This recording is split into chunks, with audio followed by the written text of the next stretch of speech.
Olá, eu sou Fernanda Niari, eu sou diretora e mantenedora da Kinder Campus School, uma escola bilíngue em São Paulo, e também sou uma das conselheiras da UEB, que é a Organização das Escolas Bilíngues. E hoje a gente está aqui com o Felipe para contar um pouquinho sobre a história dele, a história da escola dele, localização, e nós temos muito aqui para trocar. Então, tudo bem, Felipe? Tudo bem, Fernanda. Muito bom estar aqui. Obrigado pelo convite. Imagina. Então, vamos começar. Eu acho que melhor, não tem ninguém melhor do que você para se apresentar, apresentar a escola. Conta um pouquinho para a gente desse começo. Sim, sim. Eu faço parte da IPG. A IPG significa Escola Internacional Preparando Gerações. Somos aqui de Atibaia, bem pertinho de São Paulo. Quem gosta aí do friozinho, da terra do morango. Então, a gente é aqui de Delícia. Atibaia. E nós fomos a primeira escola bilíngue em Atibaia. Então, isso é uma curiosidade aí sobre a IPG. Então, em 2002, um casal que não tinha nenhum background em educação, o Mário e a Priscila, eles estavam um pouco insatisfeitos, né, com a educação. Eles moraram nos Estados Unidos e eles decidiram, quando eles tiveram filhos, que eles E abririam oferecer uma. o melhor de educação para eles. Então, já Eles queriam algo diferente, né, para os filhos, algo que eles não encontravam na cidade.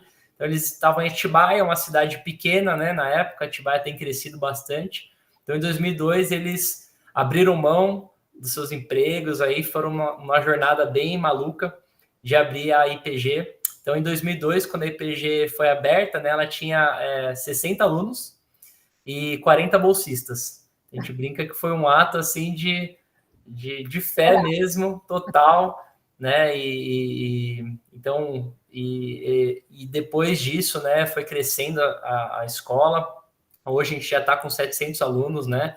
Então eu tenho o privilégio de ter sido o primeiro aluno a ser matriculado na escola em 2002, que os meus pais, o Mário e a Priscila, fundaram. E hoje eu faço parte aí da vice-direção e tô tomando um pouco mais à frente aí. Fui professor de inglês antes disso, coordenador, e então gosto agora de poder estar trabalhando. No começo eu só dava trabalho para os meus pais, para a escola, então agora faço parte aí, sou apaixonado pelo inglês e o potencial transformador na vida de alunos. Então, que eu entendo que esse é o motivo da conversa hoje, né? É como o inglês ele pode alcançar, ele trabalha o cérebro, ele trabalha habilidades, né? E eu tenho essa experiência em primeira mão, né? Eu posso falar um pouco mais disso depois, mas basicamente meu primeiro idioma foi o inglês. Meus pais, dois brasileiros, decidiram que eu aprenderia o inglês antes do português. Então foi um caso atípico. Cresci no Brasil e quando eu comecei a escolinha aqui eu só falava inglês. Então eu fui aprender o português na escola. Então, eu acho que eu falo bem português, eu acho que eu desenvolvi. fala super bem. Assim, não, parabéns, olha, realmente, pela coragem dos seus pais. E que bonito ver isso, né? Assim, de acreditar na educação. Então, assim, eu quero oferecer o melhor e aquilo, né? Se você quer muito bem feito, faça você mesmo. Então, deixa eu abrir a escola. É verdade. Excelente isso. E já começar com a escola bilíngue. E vocês, hoje, tem outras escolas bilíngues em Atibaia? Em Atibaia, nós temos hoje outras unidades, né? Então, hoje nós atendemos da educação infantil até o ensino médio. Então, a gente tem ampliado a quantidade de turmas, né? Então, lá no início, a gente decidiu que a gente iria formar, né? Então, a gente não abriu até o ensino médio, a gente abriu até o quinto ano, para que essa turma realmente pudesse se tornar bilíngue, né? Porque o ser bilíngue não acontece da noite para o dia, né? Sim, A gente sim. sabe disso. Então, Mas quando começou a escola, começou com educação infantil até o quinto ano, até o então. quinto ano, exatamente. Então, a primeira turma só se formou mesmo em 2009, Tá. né? Então, foi um processo aí, mas essa turma, quando se formou, os resultados foram incríveis, né? A gente Você teve... entrou em que ano? Oi, perdão. Você entrou em que ano na escola? Em 2002. Não, mas em que série? Que ano escolar? Eu estava no segundo ano, eu tinha Tá, 8 anos de idade e meu tá, irmão tinha 4. tá. Então, eu fui me formar mesmo da escola em 2011. Não, porque você é super novo, né? E assim, Obrigado, nossa, amei já. é, e como que é chegar na gestão da escola tão novo, né? Você tem experiência, eu acho que a sua experiência como aluno agrega demais, porque você tem um Ah, olhar ali de aluno, né? Eu tô com uma filha de 16 anos que, assim, o sonho dela é seguir aqui na sucessão. E ela realmente dá palpites que a gente fala, como é que você percebeu isso? Porque ela está ali vivendo, está do outro lado, né?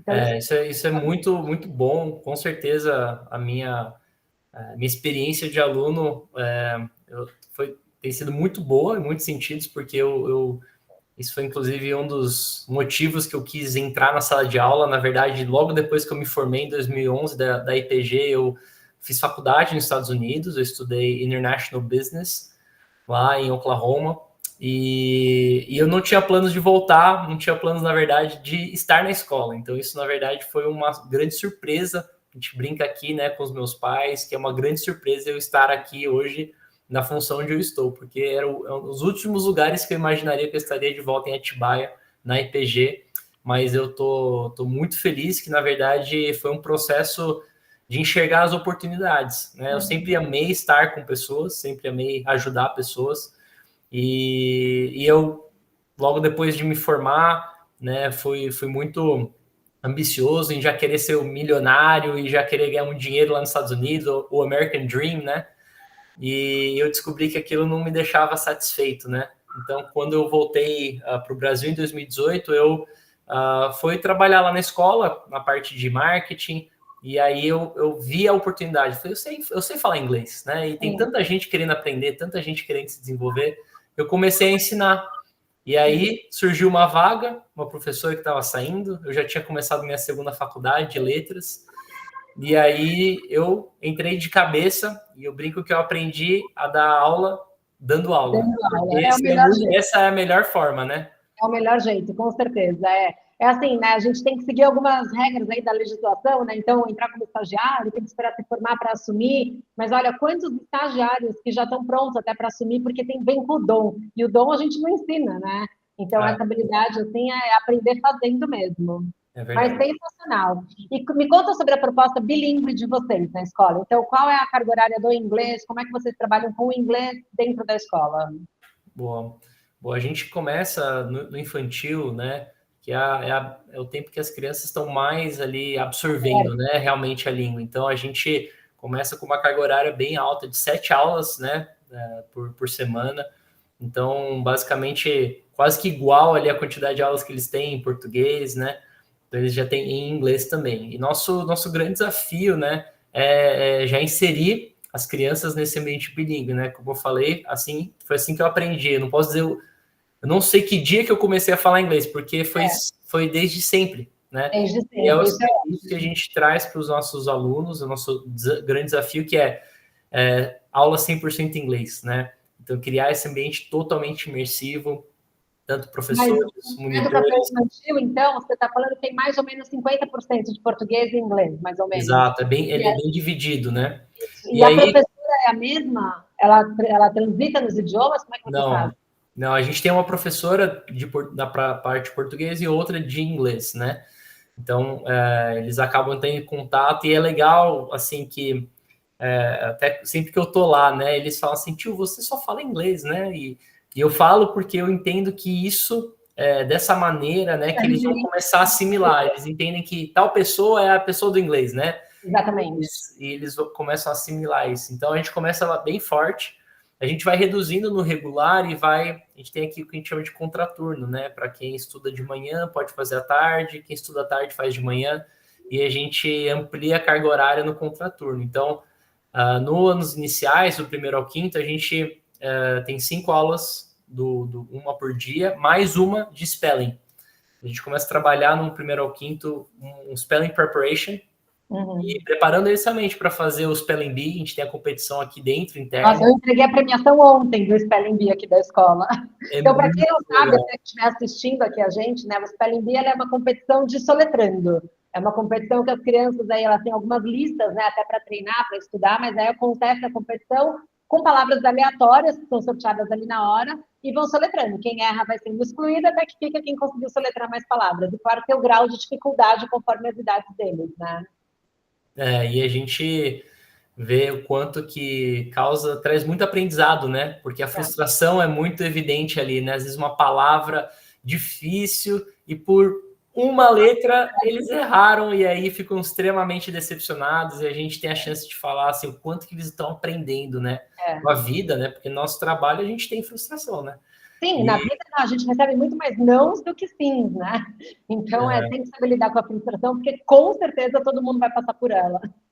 exato. E aí a gente vai para os anos finais, a gente vai para 5 aulas, uma por dia, mais a opção do contraturno.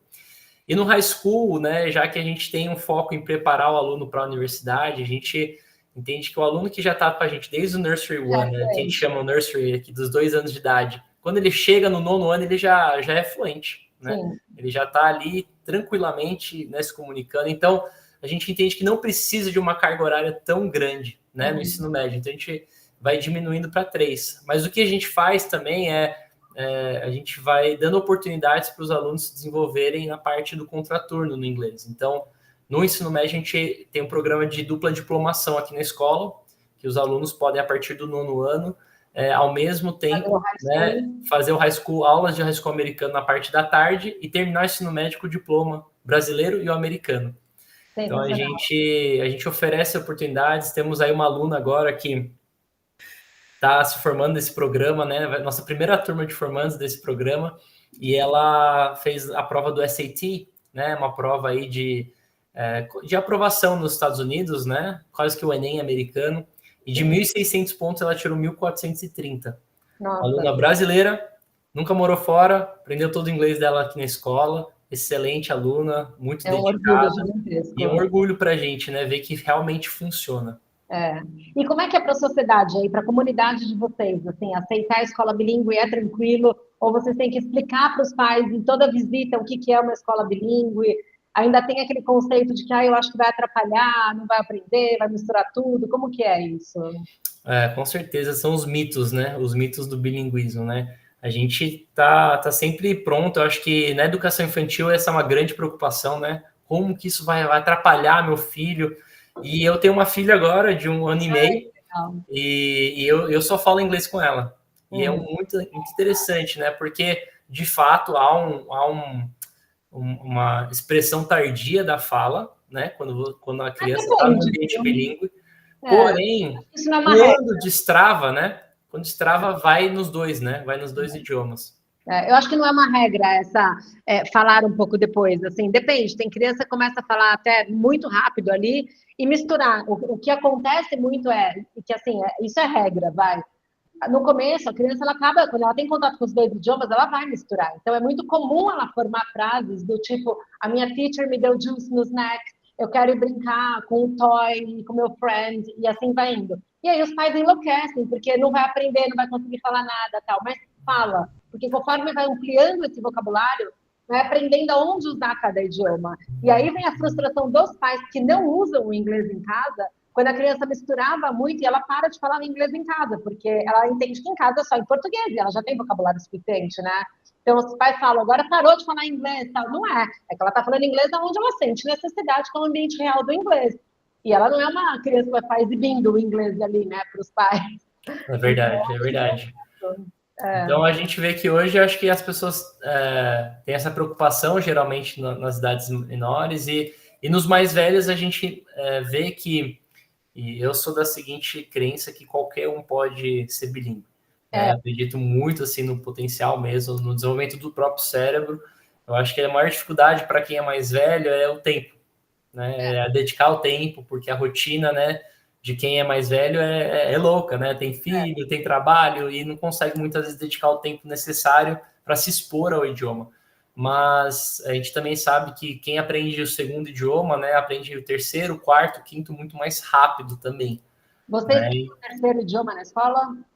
A gente trabalha com algumas aulas de espanhol no contraturno, mas o que a gente vê muito assim é a habilidade desses alunos tem aluno que por fora, descobri esses dias que uma aluna está aprendendo japonês. Sim. E ela fala, ela entende, eu falei, caramba, porque ela também já tem o inglês, né? Então o inglês, ele não é só uma ferramenta de se comunicar com o mundo, ele destrava o seu cérebro, ele abre portas para você aprender muitos outros idiomas, né? Eu tive a experiência de estar na Jordânia, ali no Oriente Médio, 3 vezes, e assim, hoje aprender muito rapidamente algumas palavras em árabe, a escrever, né, da direita para a esquerda, que eles escrevem do lado contrário, aprender as letras, e eu lembro de estar fazendo um curso para aprender árabe, e o curso era em espanhol, ensinando árabe, né? Então eu estava nos Estados Unidos, então foi uma coisa engraçada, assim, como que as línguas elas vêm muito mais facilmente no cérebro bilíngue, né? Então, e eu só posso dar graças a meus pais, porque não foi um benefício meu, meus pais que incentivaram. Sim, sim. E assim, isso é comprovado cientificamente até, que a formação do cérebro do bilíngue, ela é diferente do cérebro monolíngue. Então, todas essas transições para outros idiomas, depois o raciocínio lógico e até outras áreas, quem cresce bilíngue desde cedo tem muito mais facilidade. É uma pena que assim, a cultura brasileira não dá valor para a educação infantil como deveria dar, né? Porque é o que você disse, assim, os pequenininhos eles estão nesse começo com essa esponjinha, todas essas janelas de oportunidades abertas. Né? Então, quanto antes começar a colocar na escola bilíngue, com uma boa proposta pedagógica, tudo isso, só traz benefícios para depois. Assim, não é a educação infantil, ela não é um momento só do brincar. O brincar faz parte para se aprender muita coisa, né? É verdade, concordo 100%. É. E aqui a gente também, aqui a gente entra com o espanhol no terceiro ano do fundamental. Então, eles têm o bilíngue. No infantil, a gente trabalha com 90% do inglês, tem pouquíssimos momentos em português, e aí depois isso diminui um pouco a partir do primeiro ano, porque tem que ter toda a carga horária aí do currículo brasileiro, né? Mas eles crescem fluentes nos 3 idiomas e realmente eles vão para qualquer outro. Assim, nós recebemos alunos coreanos e todo mundo aprende a falar alguma coisa em coreano com a maior facilidade. E nem é uma aula de coreano, né? Ou em coreano, enfim. Mas aprende mesmo outros idiomas. É verdade. A gente tem, assim, a Kinder Campus, eu fundei a escola com a minha sócia em 99, foi um pouquinho antes de vocês, mas lá no começo eu tinha que explicar muito para os pais o que era o bilinguismo, que não ia atrapalhar, que a criança ia crescer e ia falar os 2 idiomas, que ela ia conseguir ser alfabetizada tal. Hoje eu já estou num outro momento, que eu tenho que explicar o que é uma escola bilíngue de verdade, porque tem muita escola colocando que é bilíngue na placa, e não é, ela tem 2 aulas de inglês na semana, ou ela tem meia hora de inglês todo dia, e isso não é ser bilíngue. Então, bilíngue é você conseguir se expressar, transitar nos 2 idiomas com uma carga horária robusta no inglês, né? Como vocês têm, como a gente tem. Então, esse é o momento, aqui na minha região, pelo menos, de ter que explicar o que é ser bilíngue ou ser bilíngue sem ser bilíngue. Não, realmente, acho que hoje tem muito mais, até legislação mesmo, assim, né? Então, acho que a gente realmente procura demonstrar, né? Muito mais do que o que a lei fala, a carga horária. Não, mas olha os programas e o resultado, né? Eu acho que isso é o que fala mais alto mesmo, né? São os alunos falando, são eles se pronunciando, são eles fluindo, né, no idioma, porque e a gente inclui isso em toda a nossa, não só na carga horária, mas na forma como as aulas são, né? A gente tem um foco muito, muito grande em oral presentations, né? Apresentações orais, e que eu lembro que era o meu maior, eu tinha um pavor disso. Eu era extremamente tímido como aluno, e mesmo sabendo falar inglês muito bem, eu tinha muita vergonha, né, de me apresentar em público. Mas hoje uma qualidade dos alunos que se formam aqui na escola é a habilidade deles de apresentar. Então a gente fica muito, muito feliz de vê-los, né, no mercado, e aí eles voltam, né, depois para falar, obrigado, porque eu era tímido e vocês me ajudaram, né, e agora eu sei apresentar em qualquer lugar, eu fui promovido porque minha apresentação é ótima. A gente fala, vale muito a pena, né, botar eles ali na hora da pressão, porque a gente sabe que o desafio, ele estimula o aprendizado, né? O desafio ele estimula. Aqui a gente tem aula de public speech, e aí é exatamente isso, né? Aprender a falar em público, a se expressar ali, sabe? Como você conseguir se comunicar sob pressão também, porque e esse é outro ponto, né, também, que assim, eu sinto nesse momento atual aí, que os pais não querem muito que os filhos se frustrem, né? Então, assim, sabe? Não pode ter competição, não pode sofrer, não pode tal, mas é tão importante, porque vai preparando essa criança, né, para virar o adolescente, para virar o adulto, preparado para a vida de verdade, porque a vida ela não é protegida por todos os lados. Então precisa. E falar em público, todo mundo fala em público. Assim, a gente está falando aqui agora para um público que vai assistir a gente, quando você atende alguém, quando você, sabe. Então, falar em público, negociar, né, o poder ali de negociação é super importante também. A parte de ter inteligência emocional, como é que você lida com todas essas frustrações, e até com as coisas que você conquista. Então, tudo isso é tão ou até mais importante do que o currículo em si acadêmico, que com um bom material didático, com bons professores, você faz, mas tem um outro lado que, assim, te prepara para a vida mesmo, né? Para qualquer área. É verdade, é verdade. A gente tem até incentivado cada vez mais ao menos uso do material didático, né? Porque o material, ele para o professor, ele traz uma estrutura muito legal, né? Só que para o aluno, ele não necessariamente traz o desejo do aprendizado como, né, a gente acha que vai acontecer, né? Então, às vezes o professor está super empolgado, planeja uma super aula que ele vai, né, usar ali, e às vezes aquilo não fala muito ao aluno. E às vezes um projeto simples, com caixa de papelão e uma apresentação, o aluno, uau, ele se solta, ele se envolve. E ele nunca mais vai esquecer. Ele Então, nunca mais vai esquecer. E é nunca isso mais que vai eu acho que esquecer. é o aprendizado real, né? Real, O isso. aprendizado real é aquele que dura, né? Não é o passar, não é estudar para passar na prova, né? Exatamente. E não é só preencher as páginas do livro, né? Porque os pais também cobram muito isso, sabe? Ai, paguei um material tão caro e vocês não preencheram o livro inteiro. É assim, graças a Deus que a gente não preencheu. Porque o importante é aprender o conteúdo e ter o olhar para cada aluno. Então, se o aluno está avançando, ele não precisa preencher todas as páginas para estar todo mundo na página 32. Vai fazendo mais com ele. Se o aluno está com alguma dificuldade, dá mais exercícios para ele, volta naquele assunto com ele, mas é ter o olhar para cada um e não todo mundo fazendo exatamente a mesma coisa só por ter que preencher aquilo, que é o sistema antigo, o sistema tradicional, é muito isso, né? Eu preciso seguir esse currículo, nessas datas, com essas páginas, e não é o que é importante hoje em dia. Uma curiosidade, né, que o Brasil, ele é um dos países com o maior número de escola de idiomas, e é um dos países com o menor índice de pessoas fluentes no inglês. Pessoas fluentes. Porque justamente essa é a cultura, muitas não vezes. Ensina de verdade. Não dizendo que não há aprendizado, porque eu tenho muitos amigos que aprenderam, né, o inglês através de escola de idiomas. Mas eu acredito que muitas vezes a proposta da escola de idioma é uma venda, né? E é vender o material, e é vender muito mais do que a experiência, né, que é necessária para o aluno de fato aprender, né? Sim. Então, eu acho que precisa realmente ser muito transparente, né? Eu cheguei a dar aula também, né, por fora, assim, né, para pessoas por baixo custo, para realmente servi-las, né? E uma das coisas que eu percebo, assim, é que todos eles cresceram, né? Eu fiquei um mês, né, fazendo. Bom, quanto que eles cresceram, né? Então, acho que o crescimento a gente consegue medir, né? E eu sempre gosto, né, quando eu era professor, né, eu estava ali, né, eu sinto sempre falta da sala de aula, né? Quem está na gestão e passou pela sala de aula sabe que a sala de aula é o melhor lugar, fica muito mais fácil do que a gestão. Mas a minha experiência, né, como professor, eu sempre eu lembro de um aluno, né, o nome dele é Gabriel, e o Gabriel foi um dos primeiros alunos que eu dei aula, assim, que não sabia nada de inglês. Ele veio completamente, né, do zero, assim, aqui, tinha vindo de uma escola pública, e eu lembro que na primeira aula, né, ele sentou lá no fundo, e no final da aula ele estava chorando, porque ele falou assim, poxa, não entendi nada.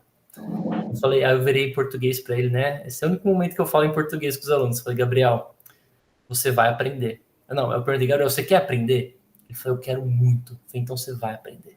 Eu falei, então confia em mim, faz todas as perguntas que você precisar e eu vou continuar falando só inglês durante a aula, mas eu quero que você confie em mim, que você vai aprender. E no final daquele ano, o Gabriel não só entendia tudo, mas ele falava, ele se comunicava. Em um ano, eu vi o crescimento do Gabriel. E ao mesmo tempo eu vi o crescimento de outros alunos. Sim. Chegaram, que também estavam desesperados, não entendiam nada. E eu falei, você quer aprender? Ele falou, eu nunca vou aprender.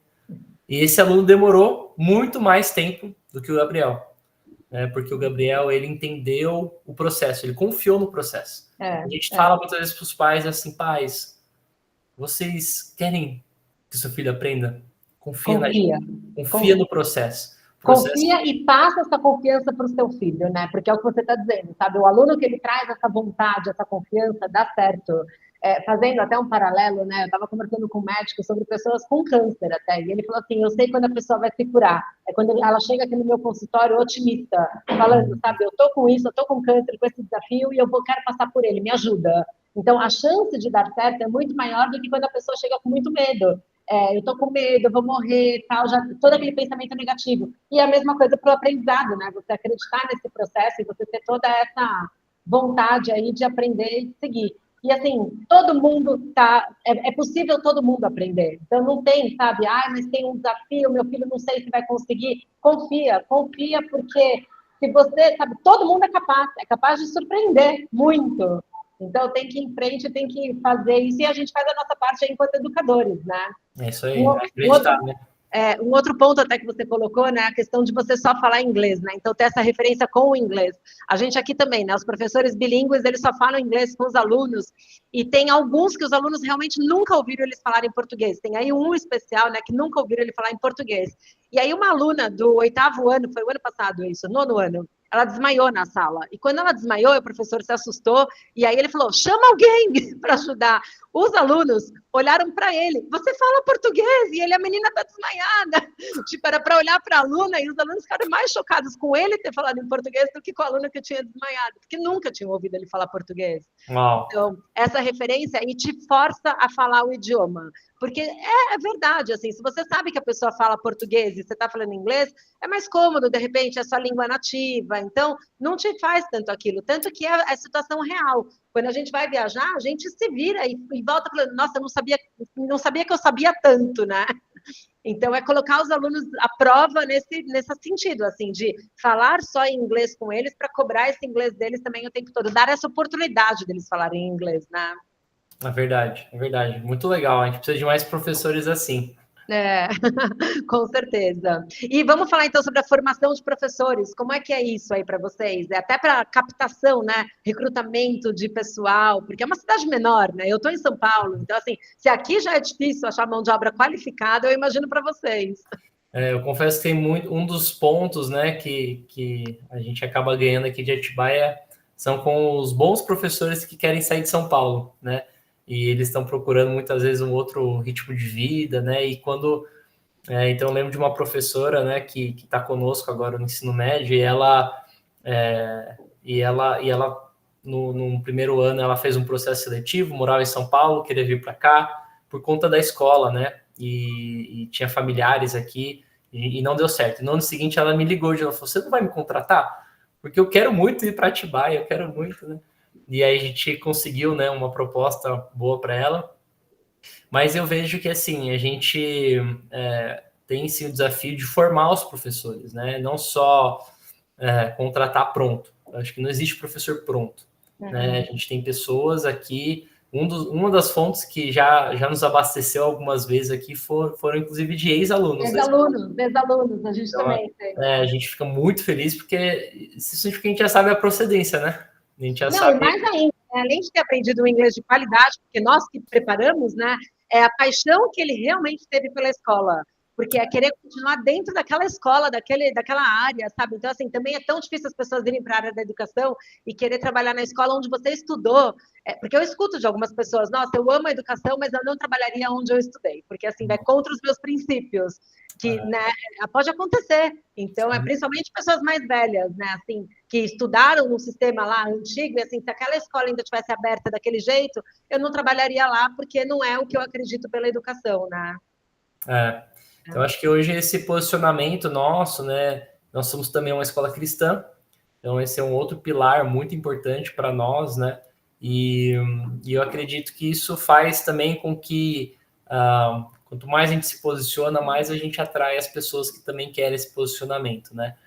Mas o nosso papel aqui, esse ano a gente fez algo muito legal, que foi um núcleo de capacitação de professores, né? Tanto para o português como para o inglês.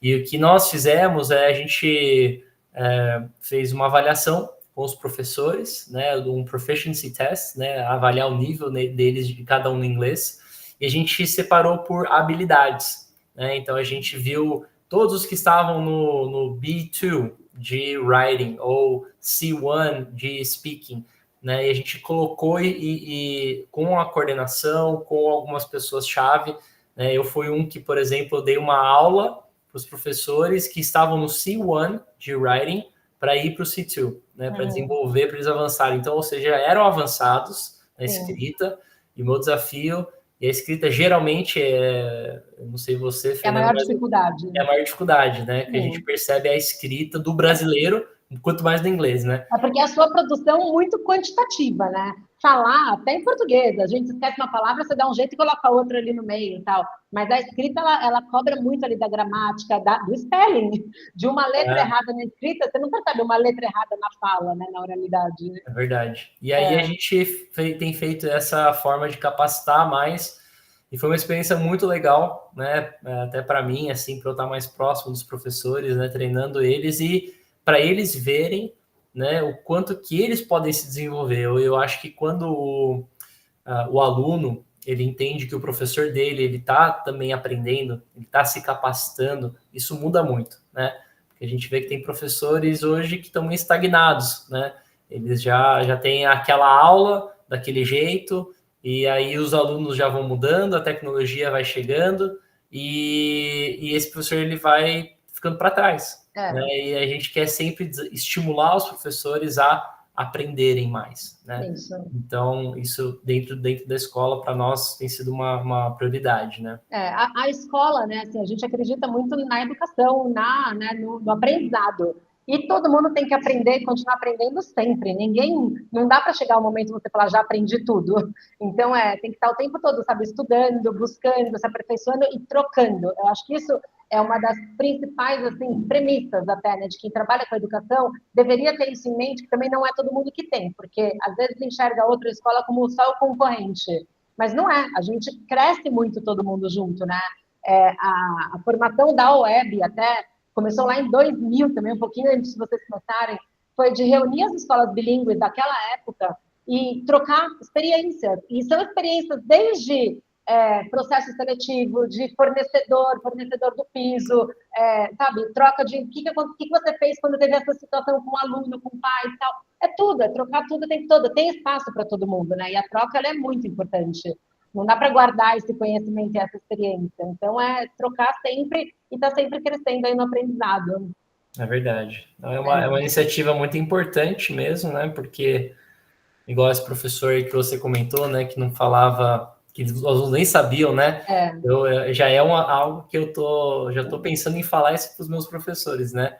Olha, é isso que a gente precisa ser, né? É esse tipo de pessoa que a gente precisa ser para os nossos alunos, porque isso vai estimulá-los, né?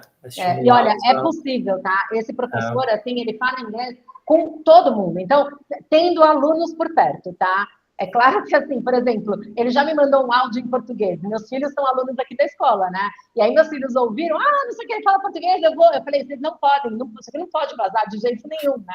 E nem contem que vocês ouviram, porque na frente de alunos, até com o pessoal da faxina, da portaria, que não são fluentes, ele fala em inglês e aí ele mostra, se expressa, e isso mostra de verdade como você consegue se comunicar de alguma forma. Ou ele pede ajuda para alguém, ele chama um aluno e fala, pede um pano de chão, sei lá, sabe? Pede para ir lá limpar a sala que sujou, ele pede essa ajuda, mas ele não fala português na frente dos alunos. Assim, que legal. Ao ponto aqui da escola, tá? Não vou nem te dizer assim, é difícil, né? Sim. Porque é muito mais fácil você cair ali para o português, principalmente com quem não é fluente, mas é possível. Então, coloca um compromisso, né? É um compromisso, né? Com a causa. Eu acho que hoje, na minha função, né, de vice-diretor, eu acabo falando muito mais português no meu dia a dia, por estar coordenando, né, uma escola inteira e até com os alunos, né? Mas em alguns lugares eu acho que as pessoas não sabem que eu falo português. Eu tô fingindo bem. Mas é um compromisso, né? Eu acho que a gente precisa de pessoas comprometidas com o bilinguismo, né? Mas na nossa função acaba sendo mais difícil porque a gente atende muito um público que só fala português, seja de fornecedor, seja de pessoas da equipe, seja, sabe, de até pais. Então, o português, bem, não dá para ficar falando inglês 100% do tempo, mas dá para a gente se policiar de, pelo menos, quando tem a presença de algum aluno, de falar em inglês. Então, tá atendendo um pai, sei lá, um aluno entra, fala em inglês com esse aluno, mesmo que você continue em português ali com a pessoa que você está atendendo, né? É verdade, é verdade. Ai, mas muito bom, viu? Assim, seus pais continuam na gestão da escola? Olha, a gente está agora dando um passo aí de fé, de abrir uma outra IPG, Então agora a gente está com esse desafio aí. Estão com quantas unidades? Então a gente vai abrir agora em outra cidade, a gente vai abrir em Tupã, no interior de São Paulo. Então a gente está no processo agora de construção, de levantar recurso, investimento. Então estamos inclusive procurando pessoas aí que queiram fazer parte desse sonho, que sejam interessados em investir. Então realmente vou aproveitar aqui esse espaço e me colocar aí à disposição, caso você tenha interesse mesmo, né, de ser investidor, de fazer parte desse nosso crescimento, se o que a gente tem falado faz sentido. Sim. Quero muito poder apresentar mais a escola, apresentar esse projeto, porque a educação não se faz sozinho, né? Exatamente, então, exatamente. Ai, que legal, viu? Parabéns. E você tem um irmão, né? Você falou, irmã? Sim, eu tenho um irmão. O irmão mais novo, ele hoje é o diretor de marketing da escola. Que ótimo. Então, até vou aproveitar e fazer um merchan aqui, tá, gente? Porque os nossos vídeos estão muito legais. Inclusive, hoje a gente teve um bem bacana ali dos alunos falando inglês. Que legal, que legal. O IPG Brasil, lá no Instagram, a gente fica muito contente. Meu irmão, ele está à frente dessa área aí agora do marketing. E também estudou fora, fez faculdade fora, e os dois acabaram voltando aqui para o Brasil e estamos trabalhando lado a lado. Olha, foi muito bom conversar com você, maravilhoso. Assim, fica a dica aí, quem quiser investir, entre em contato. E parabéns pelo trabalho de vocês, pela trajetória, por esse sonho dos seus pais, assim, de estar aí de pé e dando tão certo, viu? Muito bom, muito bom. Super obrigada por ter participado. Obrigado a você, Fernanda. É um prazer te conhecer também. Parabéns pela sua escola, por esse professor aí que me inspirou e que vocês possam continuar impactando muitas vidas. Tá ótimo. Obrigada, viu? Obrigada a todos que assistiram. Obrigada. Tchau. Tchau, tchau.